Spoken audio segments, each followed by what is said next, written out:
Sierra de Jardines, con Alberto Garín y Guillermo Cuadrado.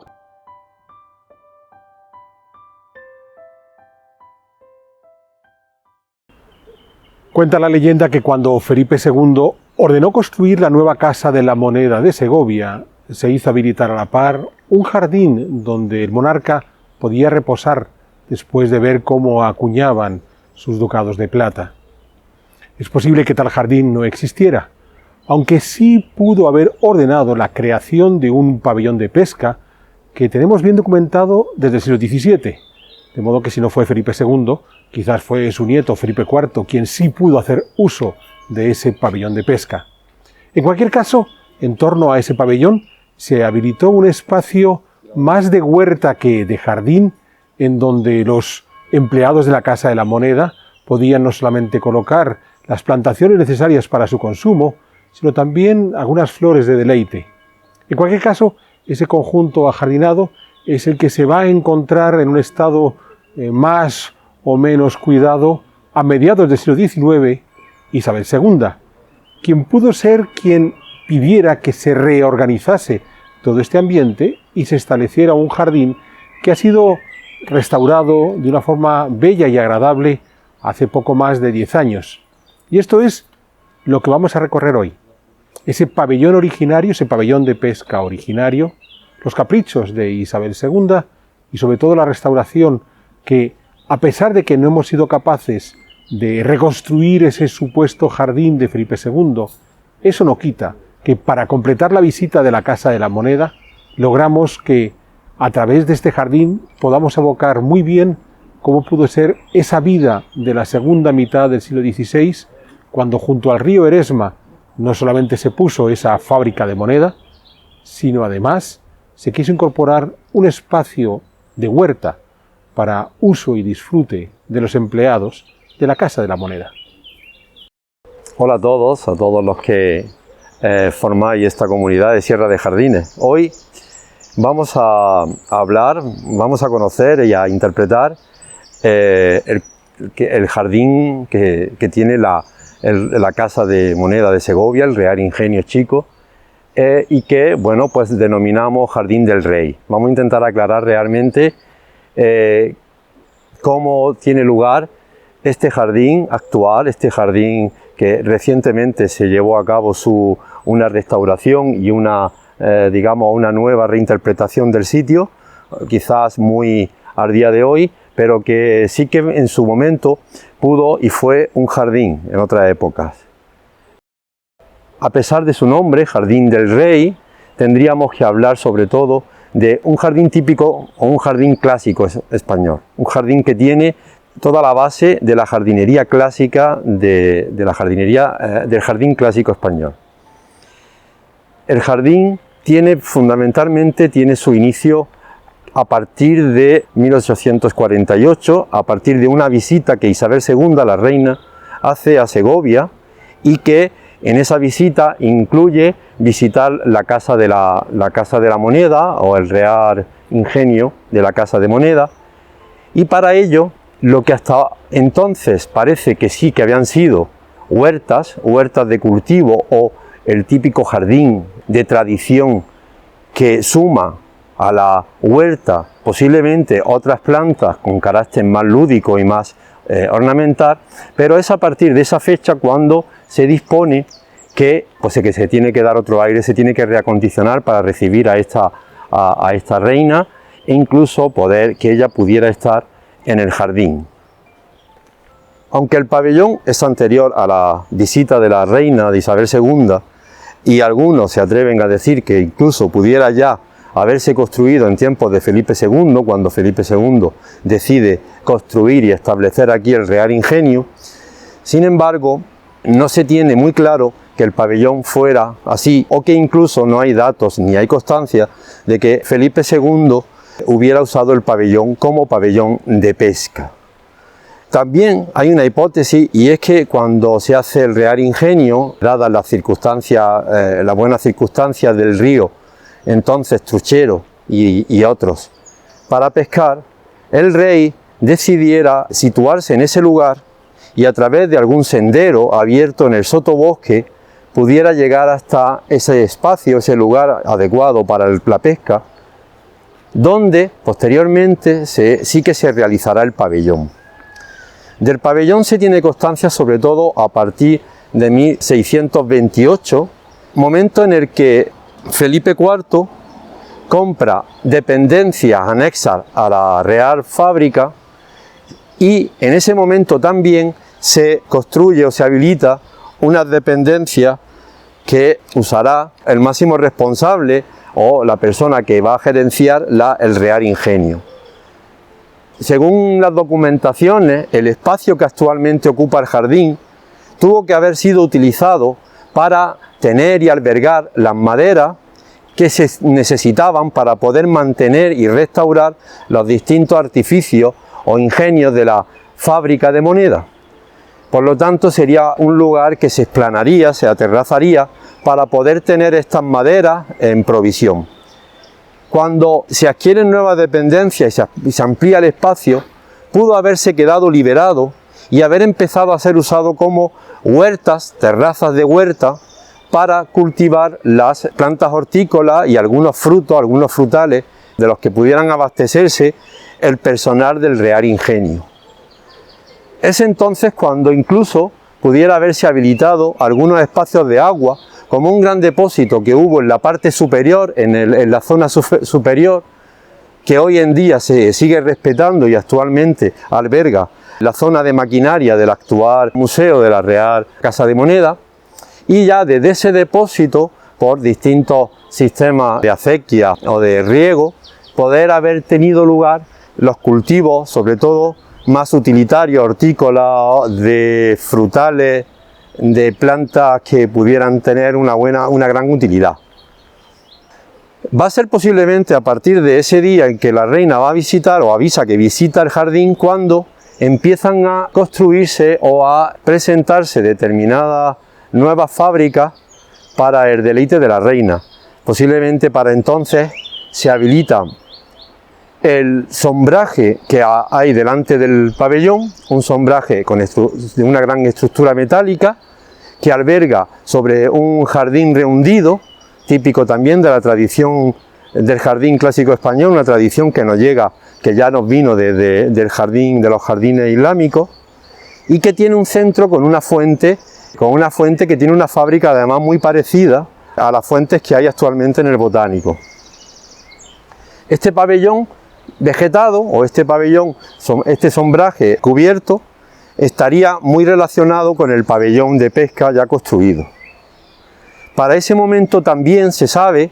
que hay una gran derrama presupuestaria en el jardín, porque se sabe que se pinta y sobre todo se adorna, pintura sobre todo para adorno de la Casa de la Moneda. Y ese es un momento en el que el pabellón también se pinta y se readorna. A la vez se pudo haber hecho el sombraje que da lugar al paso que comunica la entrada del jardín, la única entrada que tiene el jardín, y que para comunicarla hasta el pabellón pudiera haberse hecho este sombraje de paso cubierto por emparrados, parra, actualmente tiene una madreselva y alguna rosa. El pabellón, típico también de la jardinería clásica, un pabellón que alivia al paseo en días de verano, sería posiblemente también como consecuencia de esa visita, aunque por otro lado pudiera haber estado esa comunicación para ir llevando a hacer una comunicación directa entre la entrada y el pabellón, que es obvio, sirvió para la pesca de quienes siempre usaron este lugar, y por otro lado, haber también servido de vertebrador de los distintos cultivos en las distintas formaciones de las distintas terrazas que aún hoy quedan conformadas y que ya estaban delimitadas con muros. Tenemos claro que el jardín, el inicio del territorio, del lugar, no siempre fue un jardín, sino que fue más bien una estructura sin ningún orden especial que permitía abancalar o generar terrazas de cultivo en un lugar de muchísima pendiente o de mucha pendiente hacia el río. El jardín se tiene que hacer conforme a esa estructura dada, es decir, que no pudo haber un diseño o un trabajo previo de acondicionamiento del territorio. Y sobre esa estructura se adornó. Para ello sirvió mucho las delimitaciones de setos de bosque, de las cuales hoy conservamos algunas especies que son de la época, bastante ya crecidas, que no pueden ser incorporadas a los setos actuales, y conservamos plantas que entonces, más independientemente de la estructura del jardín, llamarían la atención por su exotismo, como las Trachycarpus fortunei, que recientemente habían llegado a nuestra jardinería desde zonas del continente asiático. Las únicas que pueden soportar el frío y la nieve y los largos inviernos del clima continental, en este caso del continental mediterráneo que tenemos. También de entonces podría incluso pertenecer el avellano, el gran avellano, que es otro de los grandes especímenes del jardín, y un gran arce que está al fondo, que se considera aquí en el entorno del río como el padre o la madre o el progenitor de todos los arces que de una manera ya muy naturalizada crecen y nacen por la zona. Hemos de mencionar que, aunque no hay una presencia desde entonces, no se conserva desde entonces, pero se sabe de la existencia de bastantes frutales, especialmente manzanos, membrilleros, pudo haber también ciruelos e incluso pudo haber higueras. Actualmente el Gran Sombraje, que es una de las fábricas más bonitas y atractivas del jardín, está cubierto de Polygonum, una gran trepadora que ya en aquella época empezaba a usarse como gran cubridora de los jardines. Si observamos, el gran pabellón vegetal está casi en relación directa o en formación gemela con la techumbre del pabellón de pesca. Es muy interesante en verano, cuando este polígono se cubre por completo de una floración blanca, conocida como velo de novia, por completo, incluso con un sutil aroma, y en otoño, cuando se torna de tonalidad ocre, cuando tira la hoja y se queda todo en ocre, entonces la similitud entre el pabellón de sombra y el pabellón de pesca es prácticamente casi idéntica. Actualmente todos los parterres y todas las secciones del jardín han quedado para uso entre el cultivo de las plantas ornamentales que conforman el jardín y espacios habilitados para una gran o una mayor funcionalidad del jardín, sobre todo en cuanto a algunas actividades como algunos conciertos y algunas actividades musicales que se celebran, e incluso con mayor frecuencia, cada vez más con mayor frecuencia, bodas o compromisos matrimoniales. En este momento en que tenemos a bien hacer esta interpretación del jardín, tenemos a los lirios como protagonistas del momento. Son los que les toca en este momento actuar en esta obra. Iris germanica. El iris germanica es un clásico de nuestra jardinería. Se le llama germánica no porque sea procedente de las Germanias, ya que es una planta que la tenemos incorporada a la jardinería ya desde la Roma clásica, sino porque es una de las plantas preferidas de Carlomagno. Carlomagno ya manda plantar y tener en todas sus villas, en todos sus palacios, manda tener en sus jardines este iris. Este iris era una planta obligada en los jardines de Carlomagno, de ahí que se le conozca como iris germanica. El parterre de iris germanica se intercala con un pilón, un clásico pilón de la zona, que no es de época, pero que nos recuerda bastante al estilo de los pilones que se llevaban a cabo ya desde los jardines renacentistas o de los jardines de tiempos de Felipe II. Así que es bastante evocador. El pilón está en línea con lo que puede ser una descarga más de las que podíamos tener de agua desde el depósito superior, que era el que permitía regar el jardín.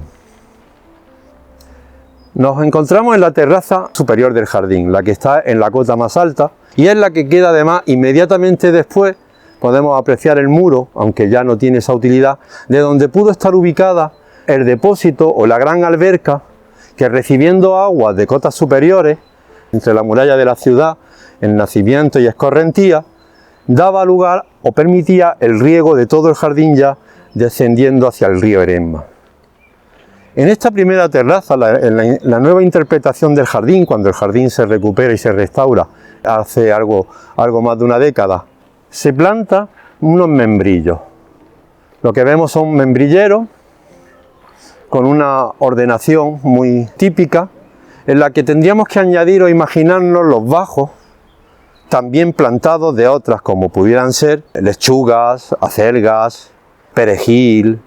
en fin, todo ese tipo de plantas más utilitaria y culinaria. El árbol serviría de sombra relativa para proteger del calor y de la fuerte insolación a los cultivos y a la suma obtener la producción de membrillos. A cada lado, casi de forma simétrica, en cada extremo del parterre encontramos saucos. Ahora mismo están floreciendo ya, a punto de florecer blanco, completarán prácticamente toda la forma de la copa, uno a un lado y a otro. La presencia del sauco también va a ser bastante en los jardines, sobre todo del centro de la península, ya que de él se obtenía también un montón de utilidades. Es una planta que tiene bastante utilidad o tuvo bastante utilidad en su momento. Y desde aquí, de nuevo, una imagen del pabellón de sombra y el gran avellano. Estamos en la galería que llamaríamos desde el punto de vista del jardín clásico español. No había jardín que no tuviese una galería o varias galerías como esta o de este carácter. Las galerías, que también se denominan o hemos conocido siempre, independientemente de la planta que tuviesen, la hemos conocido como emparrado, era una solución ya desde la antigüedad para no solamente protegerse del sol, sino para generar espacios de corriente fresca en verano, donde el intercambio continuo entre el calor de fuera y el frescor interior hacía que el aire se moviese incluso en los días más tórridos, fue siempre signo de identidad del jardín español. En este jardín, como no iba a ser de otra manera, tenemos una galería o un sombraje que, aparte de contener la clásica parra, también tiene la bien conocida madreselva y algunas rosas como esta rosa Damascena, que van a florecer ahora y que procuran en el paseo de la galería un grato perfume en las primeras semanas o durante el inicio del mes, finales del mes de mayo, inicio del mes de junio. Desde el sombraje también podemos percibir dos parterres o dos pequeñas terrazas, una a cada lado, que nosotros consideramos la terraza de verano y la terraza de invierno. La terraza de verano, situado a la derecha del sombraje según se desciende,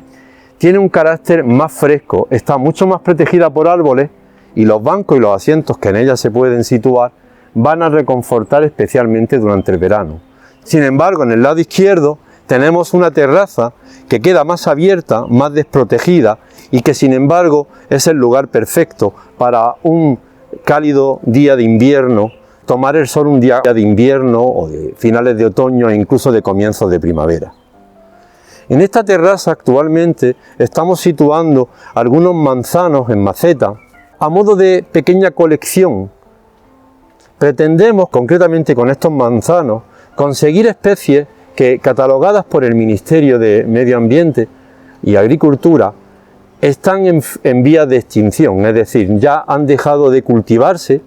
y podrían incluso llegar a desaparecer. En concreto, estos manzanos, los dos manzanos que hay en este pequeño jardín de invierno, proceden de antiguos cultivos o antiguas manzanas que dejaron de tenerse ya para mediados del siglo XX, unas procedentes de Orense y otras procedentes de la zona de Babia. El acceso al jardín siempre fue por la única puerta que aún hay, única y la única que se ha sabido. No es especialmente grande, no es especialmente ancha, sino es una puerta que nos habla de que el jardín, desde esa entrada y desde la escalera que obliga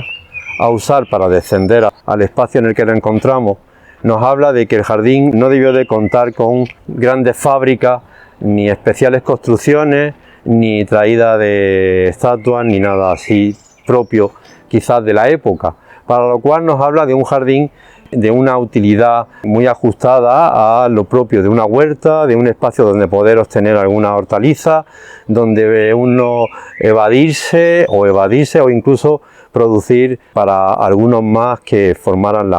el Real Ingenio. Cuando el jardín se readorna y se convierte más bien en jardín a partir del siglo XIX, esta puerta pudo haber tenido, por los restos de fábrica, pudo haber tenido entonces ya un sombraje o haber sido ensombrecida con otra estructura sobre la que posiblemente pues se subió una parra o se subió alguna trepadora para que esa entrada fuese pues eso, algo más umbría y hiciera mucho más interesante el acceso y la llegada al jardín, la salida o la llegada al jardín. Es muy curioso en este jardín, posiblemente podríamos observar con un carácter interesante las grandes piedras y rocas que debieron de estar siempre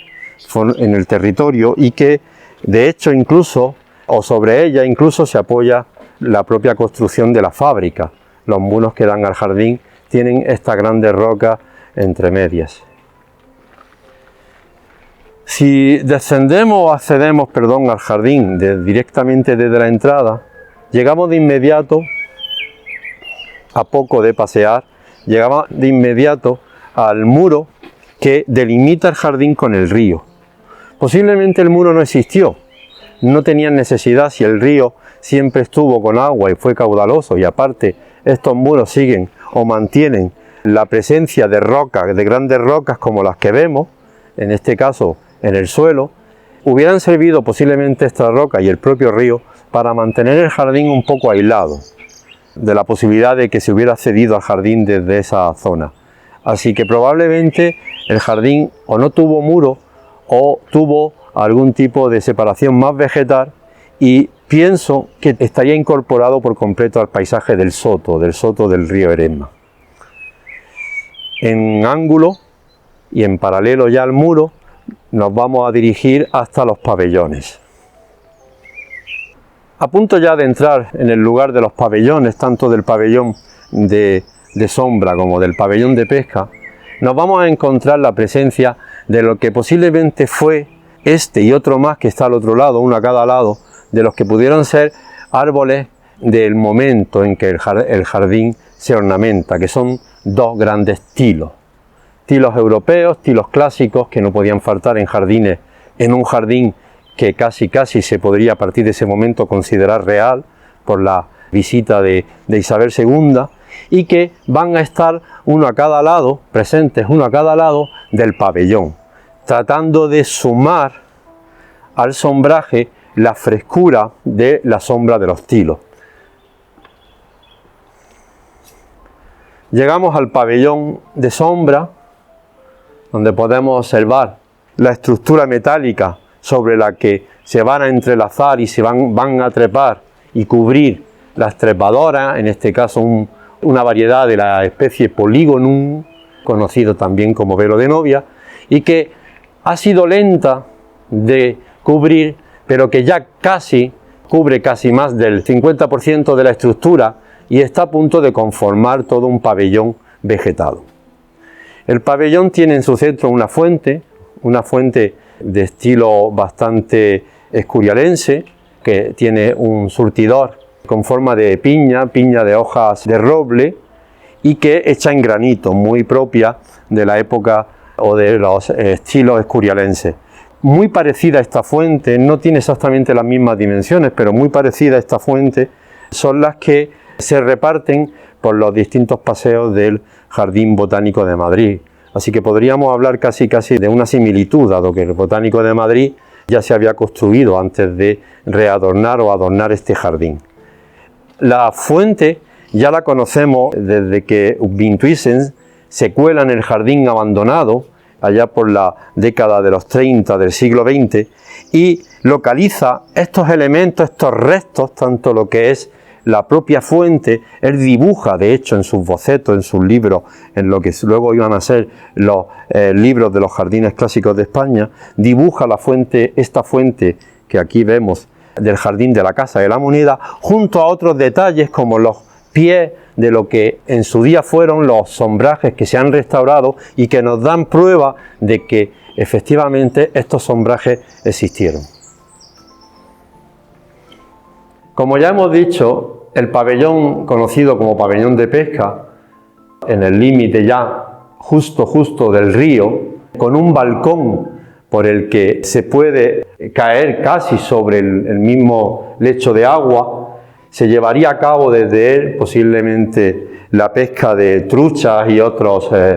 carpas y otros peces del río. Aunque todo el mundo habla del balcón de Felipe II y de la posibilidad de que Felipe II se situara aquí a pescar trucha, no está muy claro ni está del todo constatado, pero sí es claro que el balcón sí que sirvió para la pesca, por eso no tenemos ninguna duda en denominar el pabellón como de pesca. Para la visita de 1848 de Isabel II a Segovia, cuando ella ya avisó que vendría a Segovia y a conocer el Real Ingenio o fábrica de la Casa de Moneda, se decide decorar el pabellón. Y de ello sí que existen notas sobre el coste, un gran coste, un desmesurado coste en los gastos de pintura. El pabellón se pinta y además con adornos que nos hablan de fruta y de pájaros, de posibles adornos que invitarían posiblemente a usarlo como un lugar para una merienda o para un tiempo de recreo, no sabemos si un tiempo de mañana o un tiempo de tarde, donde la reina sí que pudo estar pasando un rato y disfrutando de la reordenación de este espacio de huerta a jardín. No podemos pasar por alto como una de las plantas fundamentales del jardín actualmente y que estamos seguros lo pudo ser en tiempos de Isabel II, que es las celindas. La celinda, también conocida como celindo, celinda, jeringuilla o con el nombre botánico de Philadelphus coronario o Philadelphus virginal. Las celindas son otra de esas plantas que a veces nos retrotraen o nos llevan hacia el jardín romántico. Nunca mejor dicho que estamos en tiempo de Isabel II, mediados del siglo XIX, donde el romanticismo es una de las características en algunas de las facetas artísticas o creativas e inspiradoras. El jardín también tiene esa presencia artística y algunas plantas son típicas de este momento. Una de ellas es la celinda, como bien podemos observar, por varios motivos, pero principalmente por el aroma. Es una planta que su mayor funcionalidad en el jardín la va a dar el embriagador aroma, un aroma que a veces casi roza o alcanza la fragancia de los jazmines. Hay quien la considera incluso por su aroma otro tipo de jazmín, hay quien la llegó a llamar el jazmín de los hombres, ya que era bastante habitual colocar estas florecillas en el ojal de los chaqués o de la vestimenta masculina, especialmente cuando se iba de gala o se acudía a la iglesia o a algún tipo de ceremonia. En mi opinión, este jardín es una muy buena representación, no sé hasta qué punto consciente o no, y considerando además que es un jardín recién hecho, recién restaurado, recién rehabilitado o recuperado, como se quiera entender, es una buena representación de lo que ha sido el jardín clásico español. Al contrario que otros jardines clásicos como el francés o el jardín clásico paisajista inglés o jardines clásicos italianos, el jardín clásico español, el que pudo tener muchísimas de las casonas, de los palacios, palacetes, en cualquiera de nuestras ciudades y en todo el territorio, eran jardines que ante todo anteponían la presencia del vegetal, la presencia de la planta con su multitud de funciones, su plasticidad o sobre todo toda la aportación que daban, ya no solamente aportaciones o soluciones de utilidad, sino el carácter sensorial que provocan en el aroma, en las flores, en los colores, en las texturas. Conseguir que las plantas soporten el duro clima del Mediterráneo y además organizarla y tenerla para llegar a armonizar desde ella el territorio ha sido siempre la base de estos jardines, independientemente de que las trazas puedan ser más o menos regulares, más o menos escaladas o tenga una mayor fuerza el territorio en sí. Creo que para hacer un jardín clásico nuestro tenemos que contar con la presencia de las plantas y especialmente las plantas que de una manera, y vuelvo a decir clásica, nos han pertenecido y pertenecen a nuestros jardines. Este jardín es